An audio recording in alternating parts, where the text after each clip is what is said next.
This ABC15 Flash Briefing is sponsored by Sanderson Ford. All roads lead to Sanderson Ford. I'm Faye Fredericks with your top stories from ABC15 Arizona.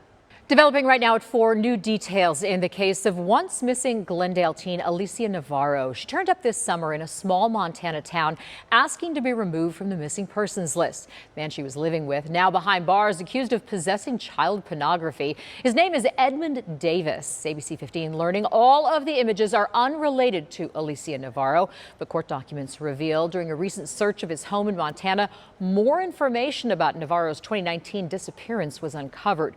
We spoke with Montana's Attorney General asking for any updates about the now 18-year-old.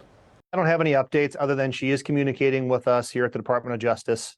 She is in good health. She's communicating well.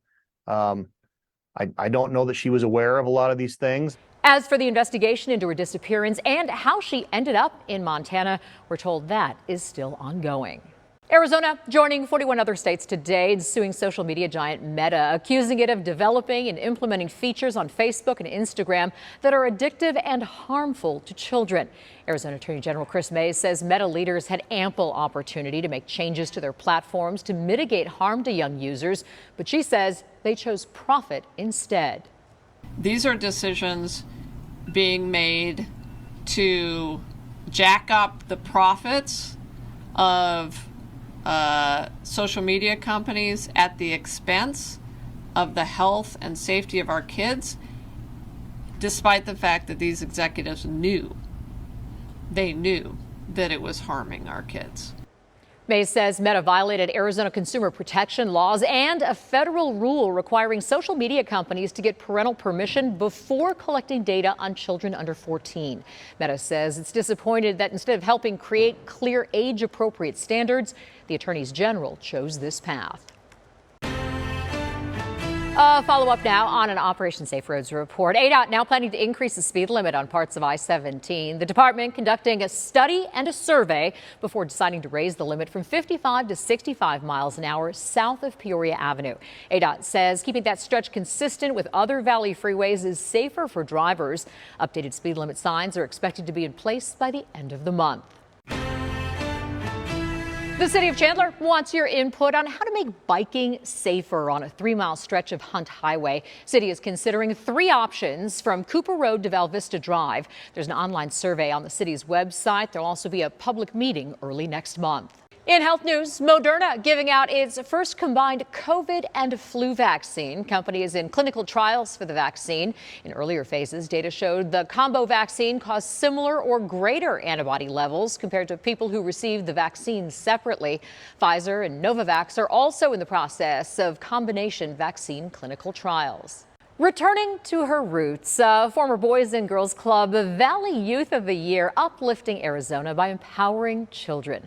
Ariana Ruoff is a PhD student at ASU. She's also the newest mental health coach at the club's Grant Woods branch in Mesa, joining a program designed to alleviate social and emotional stress among children and teens. It's an issue they've identified as a major focal point following the pandemic. She works with children to develop coping and relationship skills, as well as conflict resolution techniques to empower them to be successful.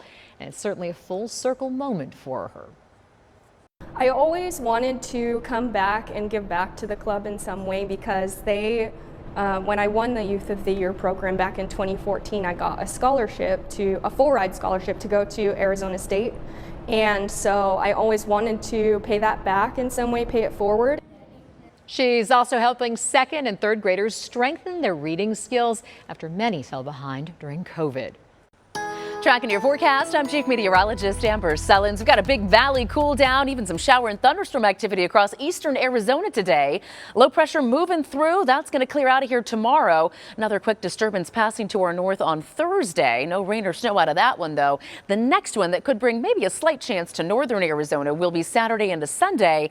But the latest models coming in tonight show this a little farther to the north. So we're really not expecting much other than another push of some cooler air and perhaps some more wind over the weekend. Tomorrow, generally light winds, 60s in the morning, 79 by noon, 85 in the forecast around 4 p.m. here in Phoenix. That actually puts us right near normal for this time of year. Those mid 80s continuing into Thursday, too. Friday, a little warm up to 89, and then we drop again over the weekend. Breezy Saturday and Sunday, down to 81 Sunday and Monday, and a high of 83 degrees this year on Halloween.